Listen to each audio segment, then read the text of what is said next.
Welcome to Mirror Movement Monday. Today we have an extraordinary inspirational story to share with you about an absolutely amazing young woman. Her name is Tasha Schuh.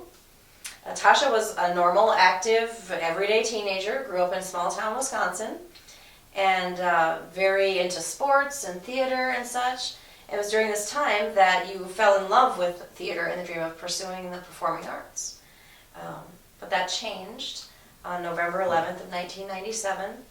Just days before her opening night performance in The Wizard of Oz, at 16 years old, Tasha experienced a life-changing event that left her with a broken neck, a crushed spinal cord, and a fractured skull.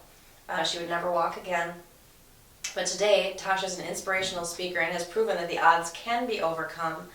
And she's recently released her first book, My Last Step Backward, and we're so very honored that you've agreed to come in today and talk with us. This is so exciting, and we're glad that you could be here. And we're going to talk a little bit about your book, certainly, but before we do that, how does it feel to add author to your list of accomplishments now? I mean, you have quite a long list, so... Well, it's something that I never thought would happen. You know, when I was laying in the hospital and they're telling me that I'm never going to walk again, so many people said, oh, someday you're going to write a book. And I thought, if I wrote a book, that would be the most depressing thing out there. Like, who would ever want to read my story? It would be so depressing. And now that it's out, that's exactly the opposite of what it is, of just how much I've been able to overcome. Mm-hmm. And so many positives have come and happened in my life. So it's exciting, very, very fun for me to have out, and it's been a long time coming. Good. So. Yeah. Well, before we get too far, can you tell everybody a little bit about the accident? Tell what happened, and Sure. For those that might not know or be familiar with it. Sure. Well, basically, like you said, I was really involved in theater. My sophomore year, I had the lead as Sandy. The musical Grease was my favorite movie. I love it. So it was a very exciting time and just a new passion that was born in my life. And the following year, my junior year of high school, my school decided to do The Wizard of Oz.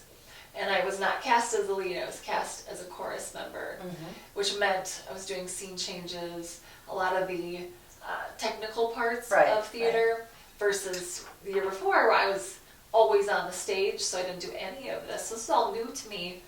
But I loved it because this was, at this time, what I wanted to pursue as a career. And so, to make a very long story short, we were 3 nights away from opening night, and it was really chaotic. We were not ready. We had a long list of things to get done in a very short amount of time. And one of those things was this scene change that was giving us a very difficult time. And previous night it had taken us 6 minutes to do the scene change, and it was only supposed to be 30 seconds. And so when we got to play practice the following day, our director had changed all of our jobs around. So this was the first time that I was actually helping with this scene change. I had no idea what was happening. All I knew was that my new job had me taking a prop off of a bridge that was going to be wheeled onto the stage. But what I did not know was I was standing there on the stage with the bridge moving towards me, was that this bridge was going to be going over an open trapdoor. And that this trapdoor, the cover of this trapdoor, had just been removed directly behind me. No idea that this was happening. And so as I stood there and I was in between the two, someone told me to move out of the way. I mean, this happened in probably about 5 seconds. They took the cover off, the bridge was moving towards me, someone told me to move, and that was it. I took 1 step backwards and my foot went through nothing. And I fell 16 feet to a cement floor. The back of my head smashed into the cement floor first, and then all of my body weight came next, flopped over my head. And at this point, I heard the most horrible crunch. My understanding is you were conscious. I never lost consciousness. I was awake. I remember everything, and immediately I knew it was serious. And my biggest fear had actually been that I would be paralyzed, And so as I was laying there, my right arm was laying over me, and I pulled it across my body, and because I was thinking, if I can't move, if I'm paralyzed, I won't be able to move anything. Right. And I pulled my arm across my body and thought, oh, you know, Right, I'm not paralyzed, but it was just a few seconds later, my girlfriend was like, "You're gonna be okay. You're gonna be okay." And I'm thinking, what are you talking about? And she was like, "Your toes are twitching. You're gonna be okay." And I just thought to myself, oh crap, it's not good, because I wasn't trying to move my toes, and they were involuntarily moving. I knew that was not a good thing. And so I was brought by ambulance to the hospital in Red Wing, where my family met me there, my parents, my best friend, my boyfriend, and they did x-rays and immediately told us that I was going to need to be airlifted. And when I heard that, and whenever you hear they were airlifted, you're like, oh my goodness, it's serious. Yes. And it was that news that I knew that the simple life that I had lived was now changed forever. Wow. So, you know, many of us face far less challenging less traumatic situations in our lives, and so many, we struggle to move past them. We let those things define us. Were you ever at a point after that accident or during this time in the hospital where you thought you were just going to give up and that this was it? Oh yeah, the second they told me that I had broken my neck, severely crushed my spinal cord, and that I was going to be quadriplegic, I was like, I'm done. I've had 16 good years. I was 1 month away from being 17. I traveled all over the world. I had done so many things in my life and lived such a good life that I thought, I can't live. The best thing that would happen right now would be for me to die. And I wanted to die. I just kept hoping that I would wake up from this really bad dream, and yet every day this was still my life, and I just could not grasp, or I never knew anybody with a spinal cord injury. Right. And Christopher Reeve, I guess, would be the only person that I could say, you know, that I knew, and obviously not personally, but saw with a spinal cord injury, and I felt so bad for him. And I wrote in your book, you stated that you had just watched something on him, was it the day before the accident? 3 days before the accident, yeah. And I just thought to myself, if that is ever me, I'd want to die. And it was within just a matter of a couple days after the accident that I almost got that wish of just had a 16-hour neck surgery. And when I came out of that surgery, I was having a really difficult time breathing. And so the doctors were doing some procedures to try to figure out what was going on. And in time, they would see that I had developed double pneumonia in my lungs, but they had no idea. So they were doing this procedure where they were looking down into my lungs, and my body completely crashed. Oh my God. And my family was in the waiting room as they were watching the doctors fly into my room. All the alarms, code blue alarms, my heart stopped, do CPR to bring me back to life. And after that, when doctors came out and said, we're really sorry, we've done everything that we can do, and you're just not going to make it. You need to come and say goodbye. And my family came in, and I was obviously out. I had no idea. They were still frantically working to get my blood pressure back up to a normal rate. And it was in this time, thankfully, that my parents and my family did not say goodbye. They told me to fight, told me to not give up, and then just had, within hours, hundreds, if not thousands, of people that were praying for me. And in those next 8 days, there's no way she's going to make it. And actually, you don't want her to make it, because I had a fever of 108 degrees, and the entire 8 days. My heart rate stayed at 144 beats a minute for 8 days. And they just said when she wakes up, she's going to be a vegetable. So you don't want her to survive. Right. And yet every morning I would still be there. And the doctors at night would say, there's no way she's going to make it till the morning. I'd still be there. And when I woke up on the 8th day and they told me what a miracle it was for me to be alive, I knew I must be here for a reason and for a purpose.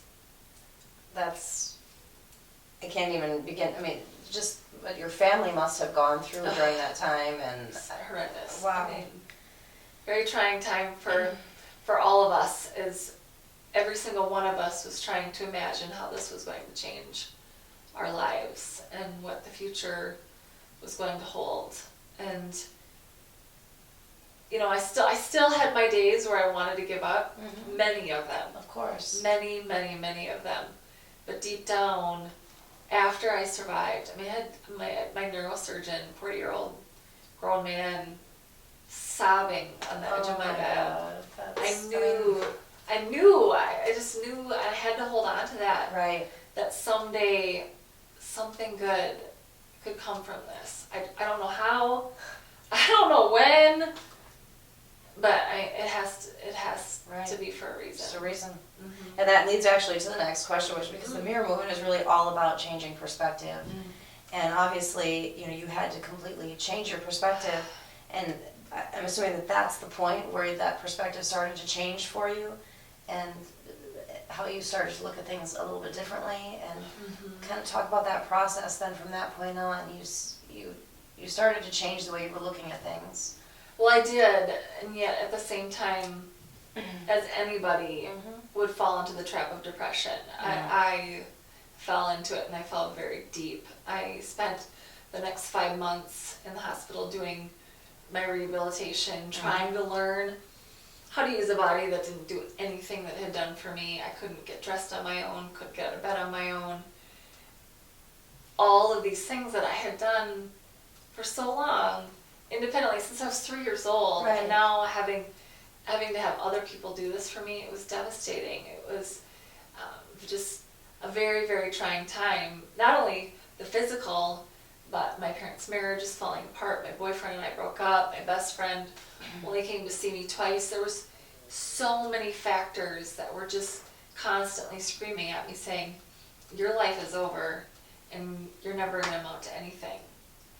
And How did you change that? Oh, how did you get out of it's that? there were so many things. There were so many factors, but really, I would say the top 2 or 3 factors were my mom lived at the Ronald McDonald house the entire time that I was in the hospital in Rochester, and my parents had to build a new house for me.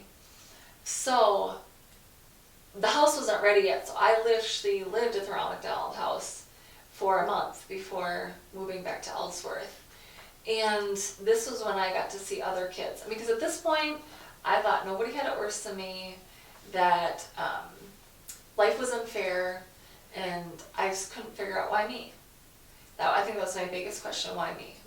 Because certainly I could have thought of other girls at school that deserved I think we all could. more than I did. It's pretty normal. So it's like, why am I the one? Right. And I got to see my friends come and visit me, and then I got to see them leave and go back to their life. And I was very jealous. I was very frustrated. And yet when I moved to the Ronald McDonald house, I got to see these kids that had terminal illnesses and they were sick. They had so much to be depressed about. They had so much to be frustrated and sad about. And I never saw them be sad. Wow. And I never saw them be depressed. And I just sat back and watched as they're walking down the hall with their IV poles in hand, and they're laughing, and they're wrestling, and they're goofing off, and they just were choosing. Just a big, big thing is they were choosing not to let their disease affect their attitude and the way they looked at life. And I saw that I had the same choice to make. Mm-hmm. And yet, I still wallowed in my depression. I still focused on all that I had lost, which in some respect is only normal. I mean, this was how anybody would react. But yet, it was really when I moved home and saw that nobody wants to be around somebody that's depressed and negative all the time. And I knew that. I knew that if I was going to go back to school and be with my friends, I couldn't be wallowing and feeling sorry for myself. And that I also saw just a huge lesson that my parents had taught me when I was growing up was you never quit. Mm-hmm. My parents instilled that in all three. I'm the youngest of three kids, and that was something that we knew from day one. You never quit. Mm-hmm. I mean, I would go out for basketball, and I'd want to quit throughout the year because it was difficult. And I was sitting the bench, and I didn't want to go to practice. And my dad would be like, "You're not quitting. You don't have to go out next year, but we're not quitters, and you are going to stay in this season." And that was something that as I moved home and saw my life before me, as I was trying to get back into getting a sense of normalcy, I just really came to a crossroads, where I just had to decide, are you going to let this define you? Are you going to let this stop you? Are you just going to quit on life? Or are you going to choose, like those kids at the Ronald McDonald House, are you going to choose to move on and make the most of your life? Because everybody, it's from a really small town, and all these people had read my story in the newspapers and on TV, and they like, oh, that poor girl, her life is over. And people were telling me that all the time, like, oh, your life is over. And oh, when my parents built their house, they were like, give her whatever she wants, she'll never leave. They were basically telling me that I was going to be homebound. And I know it was like horrible. And yet, it was here that I was like, okay, I just can't lay down and quit. I have got to move on. And because I'm going to move on and I'm going to make the most of my life, I don't know if the most of my life will ever be where I can say that it's good, but at least I can know that I gave everything that I have, everything that I had, and live life to the fullest. And that was really where a lot of things began to change in my life for the better. So, throughout this, you talk a little bit about the relationships and people that did or didn't come. How did you find your relationships with people changed throughout this process? Well, my family is like the most amazing family on planet Earth, and I know I'm biased. That's good. You're supposed to be. Yeah, I have. My family deserves a Medal of Honor. They have been my biggest encouragers. Even when I was doing things and they were like, I don't think you should do that. Going to college, building a house, learning how to drive. They're parents. They want to be cautious. They don't want to, they don't want to see you be disappointed or have failure. But at the same time, they have always believed in me and have always told me, like I said, never give up, never quit, and just have supported me in everywhere that I've gone, and have loved me when lots of times I wasn't lovable in the sense of when I was depressed, and I wasn't always nice to my family, and I knew I could take my frustrations out on them, and they still loved me. Right. And yeah, they still supported me, but it was very interesting because if you would ask me a week before the accident and said, okay, you're going to be in an accident in a week. Right. Who's going to be here and who isn't? All the people that I would have said would have been there weren't. And all the people that I would have said wouldn't have been there were. I had my best friend only came to see me twice. But yet there were all these other people that stepped up to the plate and were there for me so much that I was like, are you ever going to go home? Like, don't you have homework and don't you have a life? And they were so supportive and just encouraging me, and were there for me, to be a shoulder that I could cry on, and that believed in me.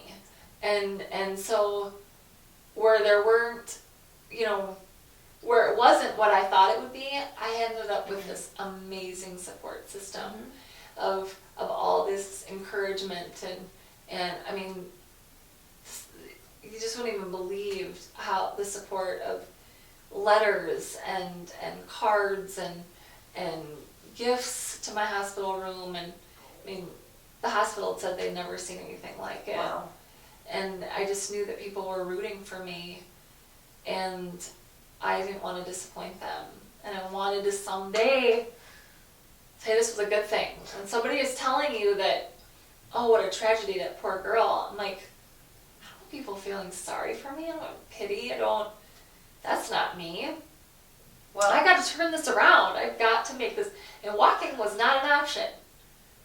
Me getting up, this was not a mind over matter situation. And so I just knew that I had to make the most with what I had. And I mean, look at you now, because, we had this conversation a little bit ago, but you're anything but handicapped. And look at what you've accomplished, for crying out loud. I mean, you've written a book, so that's a huge accomplishment. You've won competitions. You're engaged to a wonderful man. I mean, you're an inspirational speaker, so you travel all over to schools and prisons and all types of events that you're speaking to. I mean, did you ever dream you would be doing any of this? No. I mean, you're driving and it's... Yeah. It's all about, we go back to changing perspective and about what the Mirror Movement's goal is, and it's so true. You had to change your perspective. Okay, this is your life, and now it's not about focusing on the flaws. It's about focusing on what you can do and moving forward. And I love the title of the book, because you mentioned how you took one step backward and your life changed, and I love the way that ties in. Tell us a little bit about the book and what people can expect to read. Well, for me, speaking is my passion. I absolutely love speaking, and every opportunity that I have, I'm so thankful for. But it's impossible for me to share everything when I speak. People call me and invite me to speak, and I'll say, how long do you want me to speak? I'll be like, 30 minutes. I'm like, okay, well, what do you want me to speak on? They're like, just share your whole story.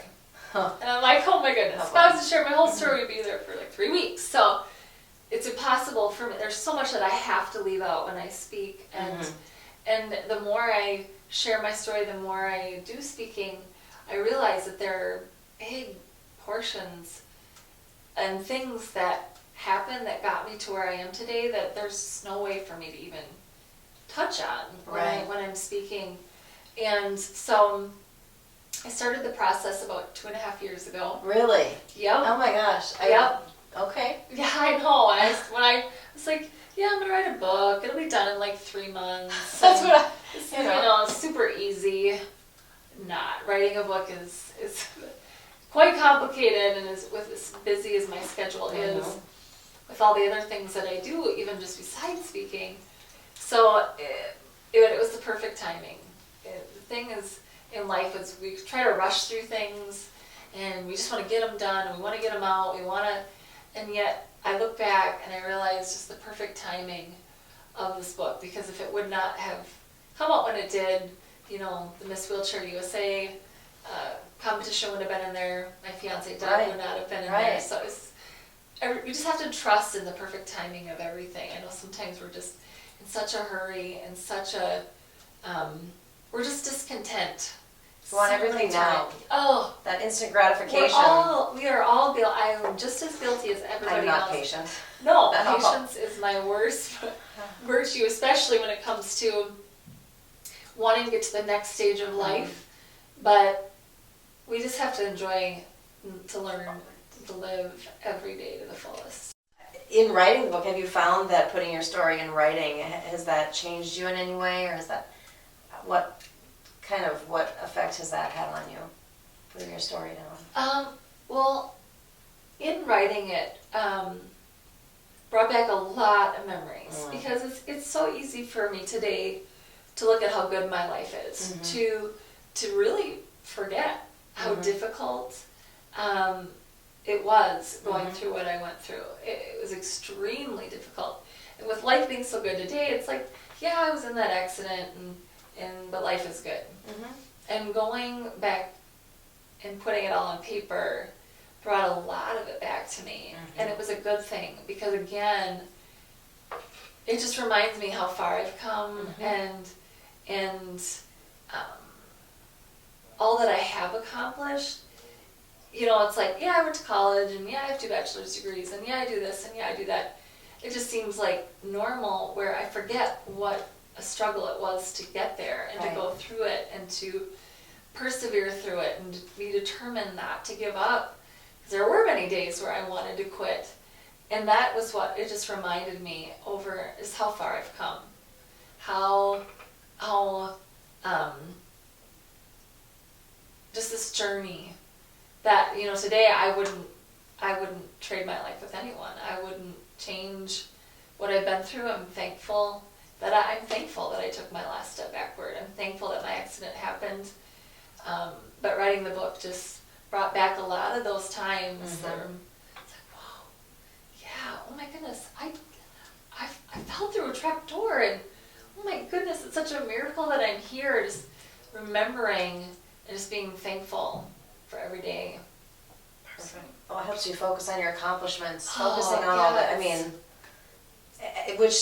again, the list is long. So what's next on your list? I mean, now I feel like I haven't even touched the tip of the iceberg. I mean, it's just, I have so many dreams and so many passions that I haven't, it's barely scratched the list of the things that I have. I mean, my dream and my passion is, like I said, sharing my story. And so my dream is to share my story nationwide, to be speaking nationally for conferences and events, and I would think you're well on your way to that goal. Yes, yep. We're definitely Good. working my way there. Good. And to write more books. Good. A sequel. Good. To have a family. Good. Like you said, I will be getting married in August. Yes. And I can have children, planning on having children. And what a great book that would be. Oh, you yeah, know, that's what that I'm... experience and... That's what I'm so looking forward to, being a mom. I'm really Oh. excited for that. Being a wife.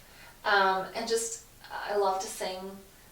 Hopefully recording a CD in the future. I mean, the list goes on so long. That's fantastic. So I have big dreams. And I have no doubt you'll accomplish all of them. So any plans to go back into theater, the performing arts, along with your other list of things to do?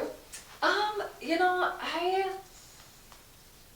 I loved theater, and I love going to plays. I love theater so much, but the hard part about theater is it's very time consuming. Right. I mean, I've had people approach me about getting into theater again.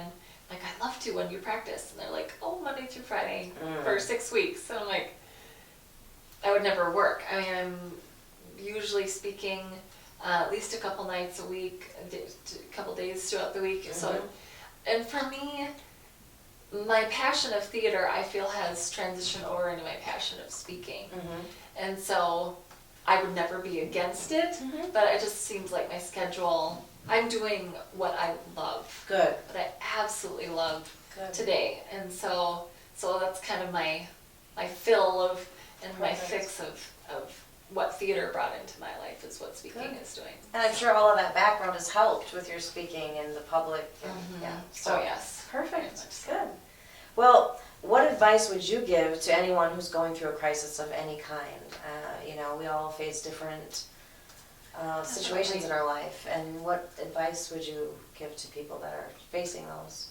Well, crisis, tragedy, it does happen to all of us. So if it isn't happening today, it could be next week, it could be next month, or you've already gone through it. And I think,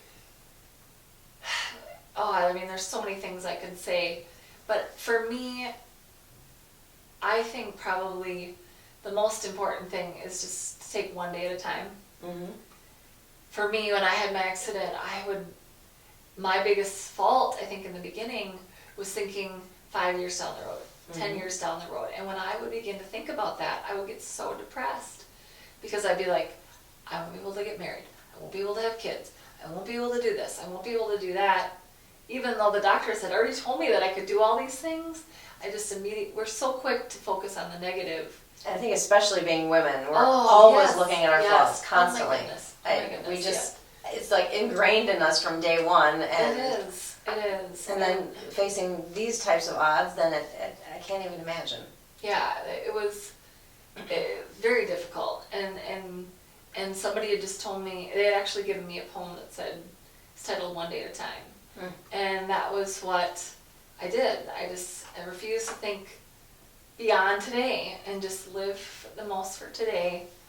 And I just put my head down, living one day at a time, and looked up 15 years later, and I'm like, whoa, oh my goodness, look at all that I've overcome. You know, we, especially as women, we worry, we fret, we have anxiety, we're stressed out.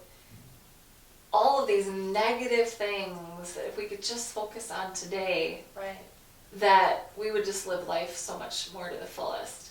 And I just think also someone out there is going through tragedy is to remember what you're grateful for. That's so true, and it doesn't matter what you're going. People face far less difficult situations than what you've been through, and somehow we let them hold us back, and we get so stuck on focusing on that we can't see the end of the road. And I mean, that attitude of gratitude, if you will, is huge. And I think that we're always, as women, we're holding ourselves up to expectations that are so beyond realistic. It's insane. And why do we do that? What's your percent? Why do we do that? Can you answer that question? Well, I think, like I said, earlier, it's way easier to be negative than it is to be positive. Yeah. It takes a conscious effort. It's very true. Conscious. And, right after the accident, when I came home and realized, how Dr. Phil says, how's that working for you? Yeah. I realized that my negative attitude, me feeling sorry for myself, was not working for me. Right. And so I realized, okay, I got to change what's here. Because our biggest battle is right between our ears. So true. It's what it is. That is our biggest battle. And I knew that if I could just change the way I looked at things, if I could focus on being positive, that it wouldn't change my situation. No. But it would change the way I saw things, and it would change the way that I really lived. And it's so the truth. I mean, I just began I didn't write it down, but in my mind, I began what I like to call a gratitude list. And I started thinking of the things that I had to be grateful for. And because I knew that would, if I focused on that, I wouldn't be focusing on what I didn't have. And so I just started with, I'm thankful to be alive. Because I knew I wasn't supposed to be alive, and that was the only thing that I could think of. Whatever it takes. Yep. And then after that, my list began to explode, and just was thankful for my family. I was thankful that I lived in America, where there's laws and wheelchair accessibility, and all these things that other countries don't have. And which I never would have thought, I guess, things you don't even think of. Right. I was in the hospital with 2 women who were from the Middle East. Really? And I remember them telling me, when I leave, I'll be a prisoner in my own home. I'll never leave my home ever again. Oh, that's so sad. And I just thought to myself, oh my God, I'm so thankful. I'm so thankful that I live in America. I'm so thankful because in countries like the Middle East, they purposely make things not wheelchair accessible because they, especially for women, they don't want people out that are different. It's really sad. It's very sad. Wow, I had no idea. And granted, this was 15 years ago. I would only hope that it's changed, but I know at that time that it was very looked down upon if you had a disability or anything that was different from the quote-unquote normal human being. And so all of these things, I just began to be so thankful that I had my mind. Right. Not having any brain damage from having a fever of 108 degrees for 8 days. All of these things, and it was just what I encourage others to do today is that gratitude list. I now have it all written out.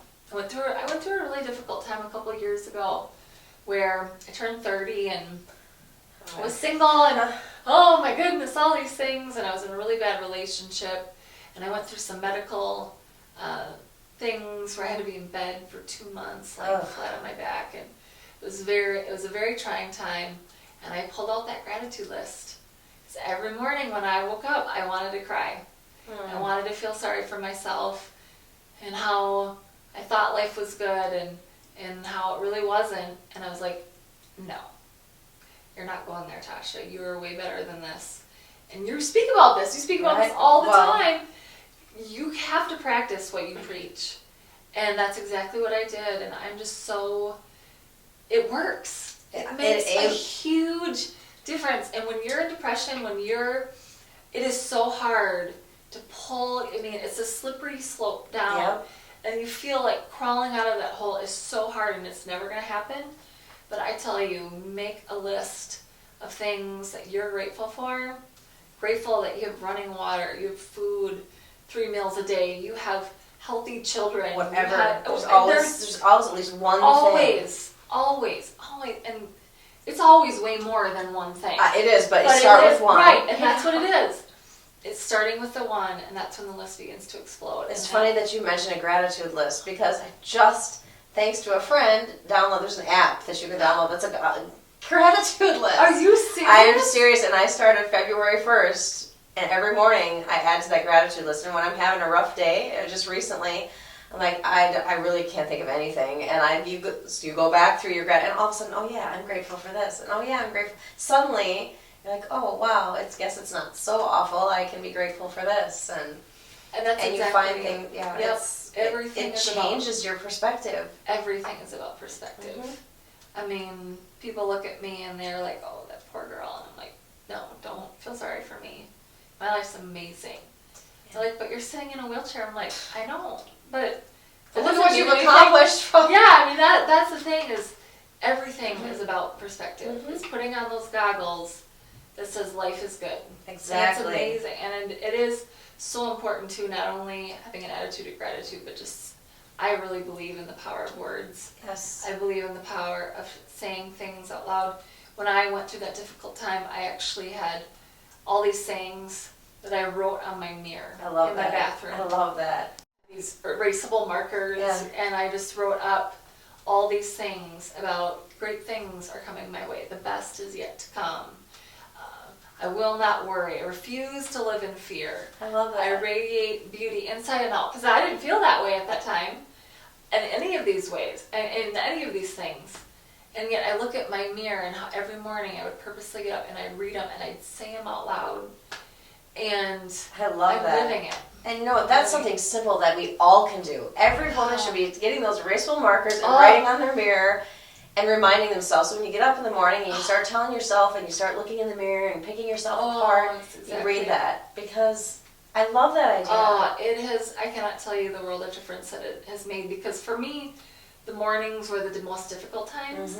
Because we get up and we think, oh, I don't have this. And I'm going to start all over, another day, same crap, and when I began to read those things, you believe them and you see them, and like I said, I'm living proof that of all of those statements is what I'm living, and so it's huge. Makes a huge difference.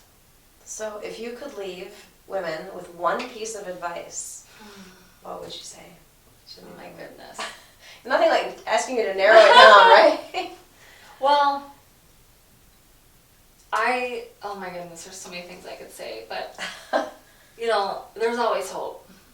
There's always hope. No matter what you're going through, a divorce, a child with a sickness, just aches and pains, getting up in the morning, looking in the mirror and seeing wrinkle here and wrinkle there and gray hair here and gray hair there. Gray hair there, excuse me. There's always hope. Yeah. And we have to believe in ourselves if we're ever going to get anywhere. Yes. I think, like I said, the biggest battle that we have is between our ears. Mm-hmm. And we are just so tough on ourselves. It's just amazing at how people sometimes have said to me, oh, you have it all together. Oh, you have this and oh, you have that, and you don't ever think negatively, and you don't ever, and I'm like, I am just as human as you are. But it is thinking about, and as women, as we were talking before this, of just the insecurities that we have, and we're always comparing ourselves with other women, and how we don't measure up, and how we've got to stop that. Yes. I mean, we have to stop. We have got to start loving ourselves for who we are. Because you know what? We're all we've got. Right. I mean, we're never going to change. Right. I mean, our hips may go out, they may go in, and you know what I mean, right. like in our bodies. But there are things, if we don't love ourselves right where we're at, we're stuck. Right. We're never, ever going to overcome. And right. we're going to live in constant negativity. I mean, insecurity is just does nothing but steal, does nothing but ruin your life and really those around you, because your insecurity goes on to others, and in your relationships and into your children. I mean, kids today are just sometimes learning so much of the insecurities from their moms, from their parents, and let alone the magazines and the the TV and everything else. Right. But it's just so important that find a good book on insecurity and how to overcome it, because that's what I came across 2 years ago, and it's just, it has changed the way I look at myself. Right. It has changed the way I look at other women, especially someone that's more beautiful than me. Then we constantly look at these women. It's like, oh, if I could only be that. If I could just have that. They're thinking the same thing. They are thinking, if I could just have that. We all struggle with it. And so it's just being happy with who we are, loving ourselves. And that's a mouthful, because that's where I really think, surrounding yourself with the right people. Positive. Where you're constantly reminding each other, and you're lifting each other up instead of tearing each other down. That's exactly. So huge difference. that's a whole topic in today. I know. Well, I just have amazing friends today that's exactly what they do. It's huge. So wonderful. Well, thank you so much for being here. It's been so awesome to meet you, and congratulations again on your new book. Thank you. My Last Step Backward, which is amazing. So, and it's on Kindle too, which is very cool. I uploaded mine on Kindle, so very nice. Well, thank you. Thank you so much. So if you'd like to learn more about Tasha, or to book her for a speaking engagement, or to order a copy of her book, My Last Step Backward, you can visit her website at www.tashaschuh.com. And I would highly recommend reading the book. It's fantastic, and it really does go into more detail about the situation and the struggle that you went through, but and how you came out the other end and the other side. So very inspirational. So thanks to all of you for joining us today at the Mirror Movement, where we are changing perspective one woman at a time.